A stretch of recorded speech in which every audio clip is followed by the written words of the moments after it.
shoutout. Nandito po pala tayo sa palengke ng Cavite. At tayo inaabutan na ng ulan. At ang tagal ng aking misis sa pamimili ng pagkain buong linggo.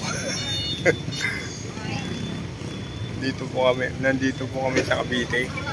At dahil sumahod na ako ng sahod ko sa trabaho ko, bumili sila ng pang weekly na pagkain namin, pang budget, para hindi na kami punta ng palengke.